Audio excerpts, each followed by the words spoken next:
Hey everyone, this is Mr. Burke here. I'm going to be working on the lesson for chapter 4, and this is going to be the first lesson in chapter 4, which is going to cover the notes that we'll be teaching in this lesson. So there's not going to be any StatCrunch for this one. So this one is going to just have the notes, and then it's actually going to show the calculations on the different types of problems. We're going to go right to the homework problems to show what those are like for the purpose of doing the calculations so you get a feel of that. So without further ado, let's go ahead and go to the notes. We're going to first work on the document camera because I'll be writing some of these in. And then once I'm done working on the document camera, we'll go ahead and put everything, we'll put the definitions and everything in on the computer itself. But I said to work the first page by hand. So some of these definitions I give automatically. And eventually what's going to happen is we're going to be tying probability into working with distributions so we can figure out the likelihood of a certain event occurring. And that's going to be kind of what we do for statistics most of the rest of the semester. So this is just going to kind of introduce the basics of probability, but most of the rest of the calculations you're going to be doing around probability are going to be done in StatCrunch. So let's take a look at this one. So the definition, the probability of an event is the proportion of times the event occurs in the long run as a probability experiment is repeated over and over again. So let's say, for example, if you want to know the probability of, let's see, you flip a coin 100 times, what's the probability you're going to flip maybe 50 heads or 50 tails? It's not half. You may think so. The flipping a coin once, the probability of getting a head would be like half. But the way the probability is calculated is different. But we won't go into all that right now. We're just going to take a look at the basis of probability, and we'll come back to those ideas later. A sample space is a list of all the possible outcomes of a probability experiment. So I'll just give you a couple examples. So let's say I flip a coin. I want to know what all the possible outcomes of flipping a coin is. And that is either going to be a head or that's going to be a tail. So there's two possible outcomes. So all the possible outcomes of flipping a coin are listed in something called a sample space. Now the roll of a die. Now a die is singular for dice. So if you have just one dice, that's a die. What are all the possible outcomes of rolling a regular die, not like anything from like Dungeons and Dragons or other games? You can either roll 1, 2, 3, 4, a 5, or a 6. And those 6 values essentially make up the sample space. Those are all the possible outcomes one may obtain for rolling a die. So when we talk about sample space, that's what we're talking about. An event, that's an outcome or a collection of outcomes from a sample space. So let's say, for example, I roll a die and so an event, if I roll a die, that event I could be getting a 1. The event could be getting a 2. It could be getting a 4. It could be getting a 3. So that would be the event. The sample space lists all the possible events, if you will, that can happen, but they all are not going to happen at once usually because we're looking at this right now. We're looking at a singular event, one thing happening for this time. And then it says down here, when computing probabilities with equally likely outcomes. If a sample space has n equally likely outcomes, and event A has k outcomes, then the probability of A is equal to the number of outcomes in A divided by the number of outcomes in the sample space. So for example, it says it has k outcomes. Flipping of a coin, the k, that's going to equal 2. Um, Um, no, so no, that's not quite true. Not quite true exactly. So it has k outcomes, so there's 2 possible outcomes, but an event may be rolling a 1. So that would only be one possible outcome. But let's say, for example, we want the probability of rolling an even number. Okay. So how many even numbers are there on a die? So how many even numbers are there? Well, there's 2, there's 4, there's 6. So the probability of rolling an even number, the k value, would then be equal to 3 because there are 3 sides of the die that are even numbers. and then that would represent 3. And there's the number of total outcomes in the sample space, and in that case, that would be 6 because there's a total of 6 outcomes here, so that would be 3 out of 6. And presuming the die is not weighed, it's fair to presume that rolling any one side of a die, there's an equal likelihood of doing so. Just like flipping a coin. When you flip a coin, you have an equal chance of getting a heads or a tail, presuming the coin is not weighed or the magnets are being used for something going on like that. All right, so let's look at a few probabilities then. I want to know the probability of flipping a head. So if I want to know the probability of flipping a head, the probability of that, I look at how many total outcomes there are with the coin. There's 2. A head is only one of those 2 outcomes. In the case of rolling a die and the probability of rolling a 4, if we look here, only one of these numbers represents a 4, so that's going to be 1 out of the total number of outcomes in the sample space, which is 1 out of 6. And I should have used this, let's just go with odd since I already talked about even. So let's say I want to know the probability of rolling an odd number for a die. I would see here that there's a total of 6 outcomes, and I would look to see which numbers were odd. That would be 1, 3, and 5. So the probability of rolling an odd number is going to be 3 out of 6. Now, that is one type of probability. And the condition we can use this for is because all the outcomes in the sample space are equally likely. In reality, most phenomena in nature usually don't have an equal likelihood. Usually, one event is more likely than the other. Like you have 2 football teams playing, it's usually not that both football teams have an equal chance of winning. Usually one of the teams is likely coming into the game better than the other. So let's just take a look at some data and see how we can put this together.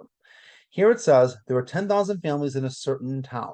And if you add up all these numbers together, you would see that these numbers add to 10,000. They are categorized by the type of housing as follows. Either they own a home, own a condo, rent a house, or they rent an apartment. And you'll see here that because of this, people aren't like all equally likely to own a home or equally likely to own a condo or equally likely to rent a house or equally likely to rent an apartment. It's not equal, okay? But one thing we can say about these events here is it's still the total number of outcomes that's going to go in the denominator of this. So for both of these situations, it's going to be out of 10,000. Okay, so they wanted to find the probability that of picking a random person, the probability that they're going to be a house owner. So in this case, the probability they're going to be a house owner is going to be 4,753. So I'm going to put that here, 4,753 out of 10,000. That's writing it as a fraction. If you're looking at this as a probability, like if you're going to try to write this, as a percent, this will be 47.53% or 0.4753, just depending on how you're asked to show the answer. If you want to find the probability that a person, if you pick a random person around the neighborhood, you want to find the probability that they rent an apartment, you would see how many people rent an apartment. So that's going to be 2,857. And you can either write this number as a decimal, and that's going to be 0.2857 or 28.57%. So a few different ways you can write the probability. It's not unusual to write the probability as a fraction, but it's also not unusual for you to be asked to write this as a decimal, like this. Percents are less likely to be asked for in MyMathLab, but if you're asked for that, know that all you have to do to convert from a decimal to a percent is to just move the decimal place, the decimal point 2 places to the right in order to go from a decimal to a percent. All right. The probability of an unusual event.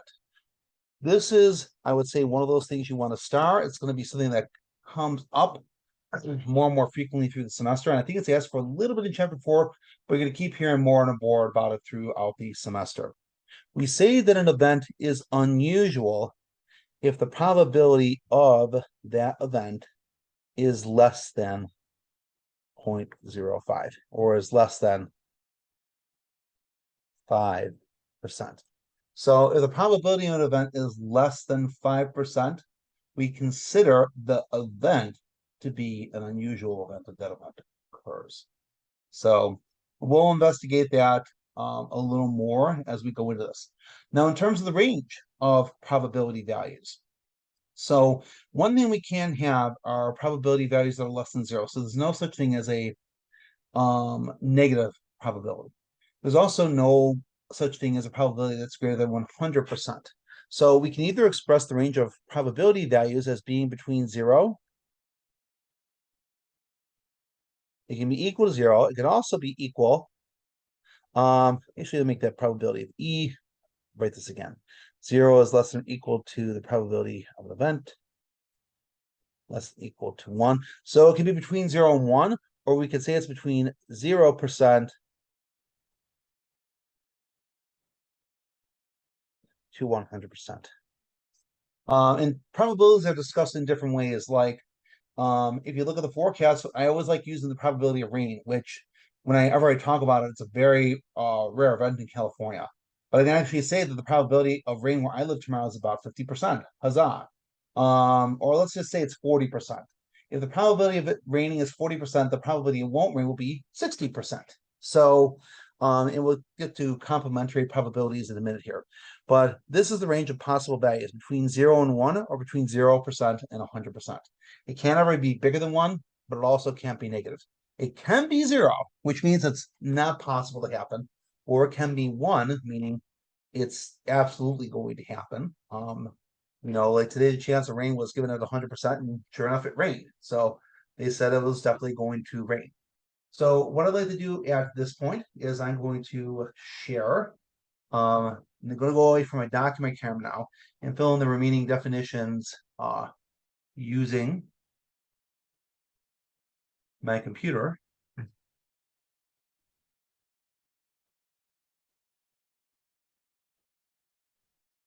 we'll go to this here. Okay. So what we learned on the first page here is essentially what's covered in section 4.1. Yeah, and that's indicated on the top there. Now in 4.2, now actually this here, I'm going to need to change this a little bit. But don't worry about changing this on your paper. 4.2 is actually covers both the addition rule and multiplication rule. So this was made for an earlier edition of this book when these were covered as two separate topics. In your current textbook, the addition rule and multiplication rules are covered under the in the same section. So I'm going to go and put this 4.2, so you can go and make these changes yourself if you want. We're going to cover what the difference is between when we use the addition rule and then when we apply the multiplication rule. And these are two things going on. So the words, one thing you want to look for is like one event. Another key word for this is going to be the word or. In other words, we're going to look in a certain event, what's the probability of rolling a 1 or a 4? That's usually indicating that only one thing is going on. So one event or the word or are going to be indications that we have the application of the addition rule. In terms of the multiplication rule, we're looking at 2 or more events. There's also the word you may see and. Now, sometimes it's not explicit, but somehow they're going to talk about picking multiple items. And anytime there's more than one event going on, that's going to apply the multiplication rule. So as we're doing problems in the homework, we'll discuss what language things to look for and everything. Now, we'll go over those basic kind of things. The focus of what we do in here is going to be more on the mathematics side, because I want students to be able to get a handle on the mathematics and get some exposure to it. We will also talk about the mathematics side, as well as focus on reading the problems as well. And we're going to take an additional look at that in class also. All right, so what's the general addition rule? So we do this for one event. So general addition rule follows as this, and copy. And oops, they need to copy that a second time, but here we go. So in probability of A or B, so this would be like the probability of rolling a 1 or a 4 is equal to the probability of event A plus the probability of event B minus the probability of A and B. And this A and B would be something that could possibly occur at the same time. So what I'll do is when I'm done giving these definitions here, I'm going to go ahead and I'm going to just kind of fill in some examples with a few of these. If I have time, we'll see. I may do that actually when we go through the work. Now, what does the multiplication rule say? So we're saying in this one that there might be two possible outcomes in event A. So think of an event like a game. So you're looking at, what's the probability maybe of the team A winning or the probability of team B winning? Those should add up to one, I guess. But in the game, there are two possible outcomes. We could be looking at more possible outcomes here, but maybe these are the two of like if we roll a die, we look at two of 6 possible outcomes. So all right, let's take a look at what happens with the general multiplication rule. And with the general multiplication rule, we're looking at, in this case, 2 or more events happen. So, oops, hold on. Here we go.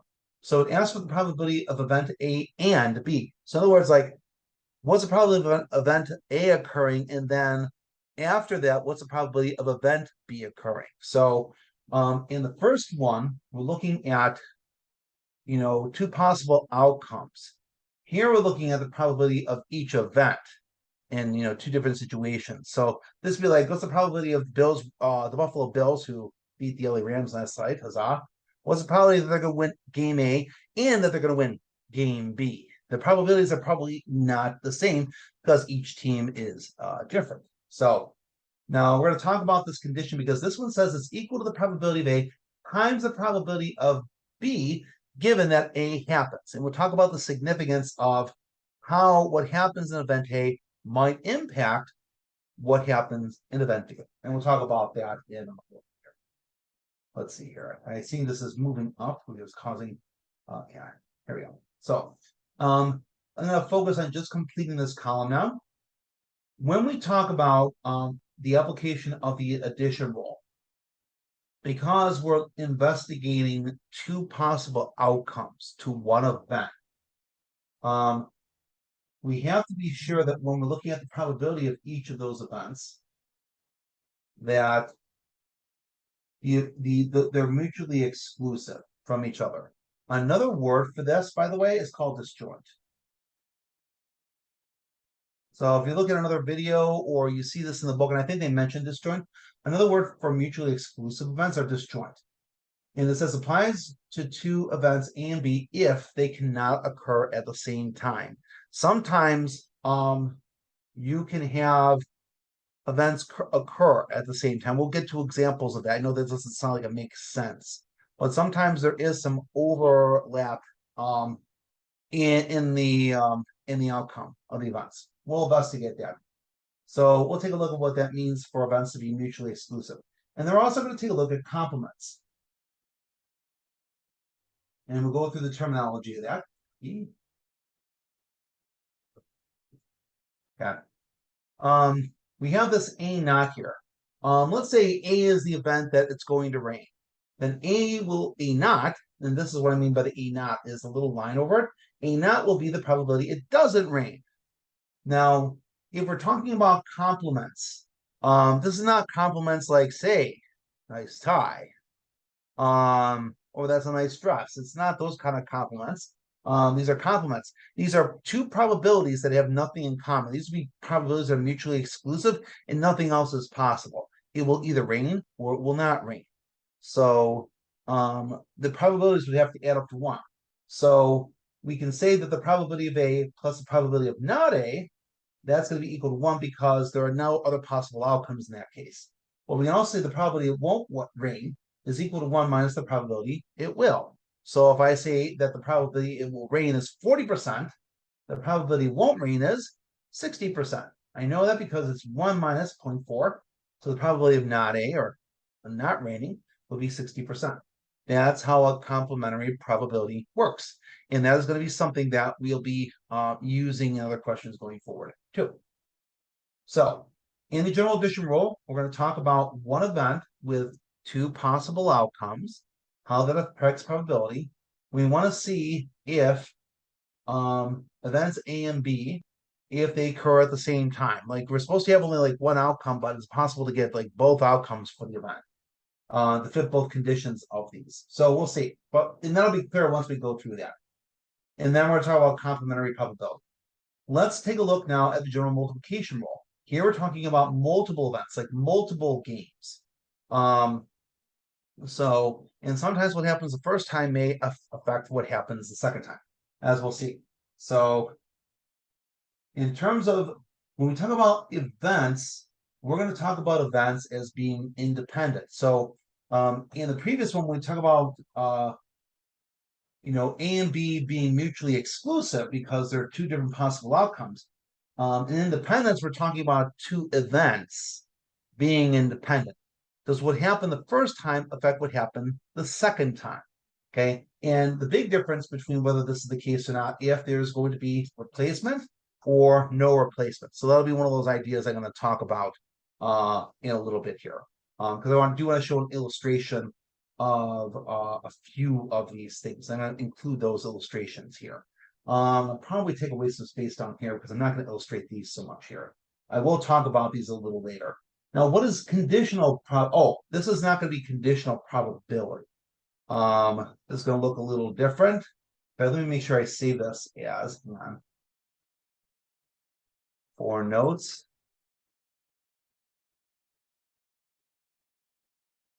I want to make sure I save this because I want to be able to take what I have originally and not lose that. Well, the new item I put here is going to be, and I'll just put the whole thing here, is treating dependent events as independent. I'm going to go through that once I go through the other stuff on top first, because characterizing it now is not going to make any sense until you have an idea about independent and dependent. Okay, so all right, let's go ahead and I'm going to go ahead and print this off, and I'm going to go through some examples of this. Okay, so let me just save this, print this off.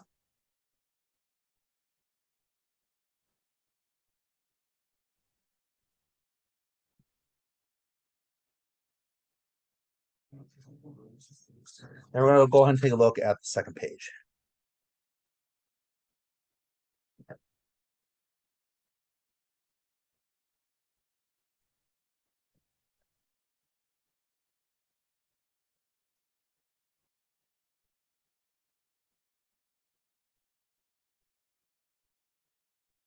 All right, so what I'd like to do, let me stop sharing this and I'll share the page with you. I'm going to go back to my document camera now.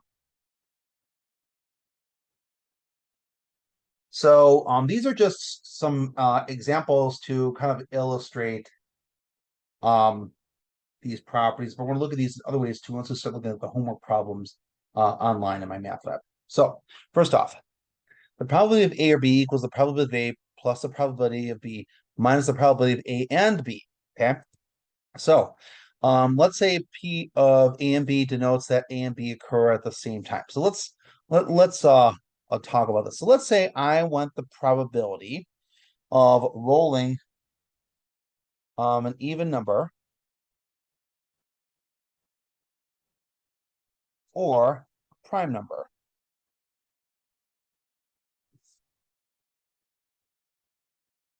And I'm going to go ahead and let E be even and then let P be prime. That should equal the probability of rolling an even plus the probability of rolling a prime. I know it looks P and P here looks a little silly, minus the probability of rolling a number that's even and prime. So I'll show you where this comes in. So let's take a look. If we're rolling a six-sided die, which numbers are even? Well, for an even number, let's see here. So for an even number, that is going to be 2, 4, and 6. So we know that there are 3 even numbers. So that's going to be 3 out of 6 for the first one. Then we want the probability of rolling a prime. Now, if you forget your prime numbers, that's okay. We'll go through that.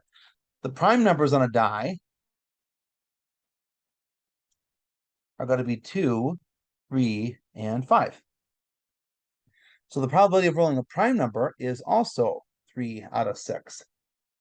However, we have something that can occur at the same time. We have one number that is both even and prime. So one number that's even and prime. What's the probability of so in that number is 2. What's the probability of rolling a 2? That's going to be 1 out of 6. So it's going to be 3 out of 6 plus 3 out of 6 minus 1 out of 6. So the probability of rolling a number that is even or prime is going to be 5 out of 6. And that's how this probability is going to work. So the probability of rolling a number that's even or prime is 5 out of 6. The only number we don't consider that's not in the space here is the number 1. So if you roll a 1, the number will not be even and it will not be primed, which would explain why the 5 out of 6 makes the solution work. So 2 is an example of a number that is both even and is prime. So we would say because they have a number in common that even numbers and prime numbers in terms of the side of the die, these are not mutually exclusive.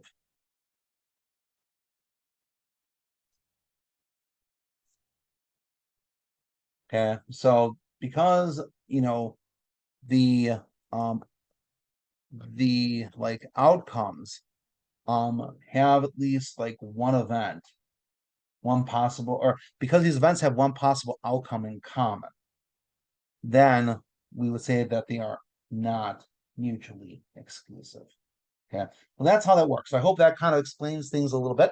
You can read a little more, you look at other videos on it. We will certainly talk about that more in class, so you understand that. Here, we talk about two events now. We're talking about event A and event B. Like here, you may have two possible events, but there's only two possible outcomes, but just one event. Here, we're talking two separate events. See here, these get added, but these are going to get multiplied. So let's say for example, I have a bag.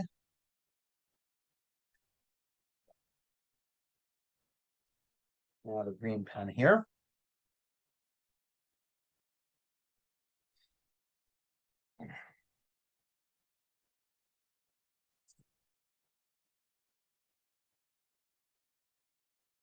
I have a bag and I have 4 blue marbles and I have 3 green marbles. Okay. And I want to know the probability that I pick a blue and a green marble. Oh, sorry, a green marble. So that's going to equal the probability I pick a blue times the probability I pick a green marble given that I picked a blue the first time. So what does this mean? So this part is hopefully the easier part for people. I see in terms of the probability of picking a blue the first time, you'll see that I have 4 marbles. The total marbles I have is 7. So this is going to be 4 out of 7. And by the way, this is like no replacement. So I'm going to just say for this one, no replacement.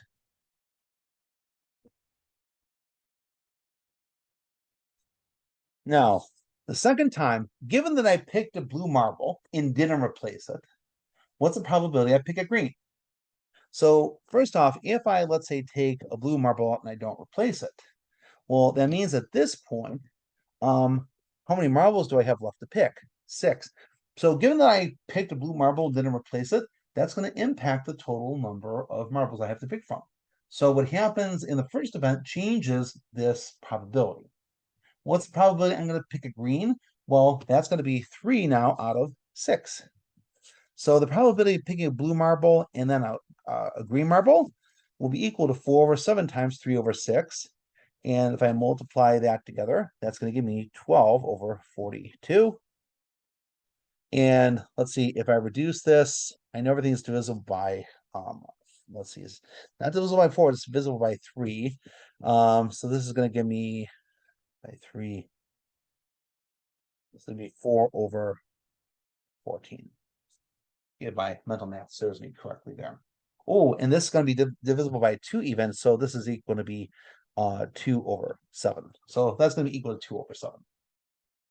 Which actually makes sense because 3 over 6 equal to 1/2. So yeah, that's going to be 2 over 7. Now, I chosen this one not to replace, no replacement, okay? And because there's no replacement, we're going to say that these are not independent.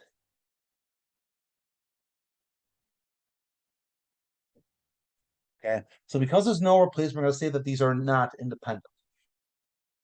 Now, what I want to do down below is I just want to indicate for independence, replacement or no replacement. And we're just going to summarize this really quick, and then we'll take a look at some examples in the notes. If you have replacement, the events are going to be independent. If you don't have replacement, the events will not be independent.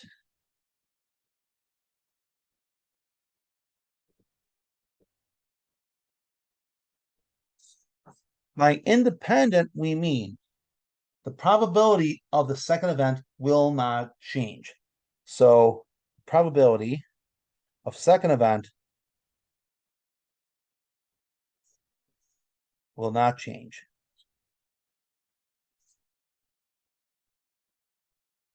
In the case of not being independent, the probability of the second event will change.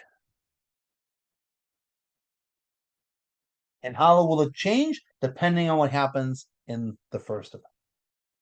We'll take a look at some examples of that.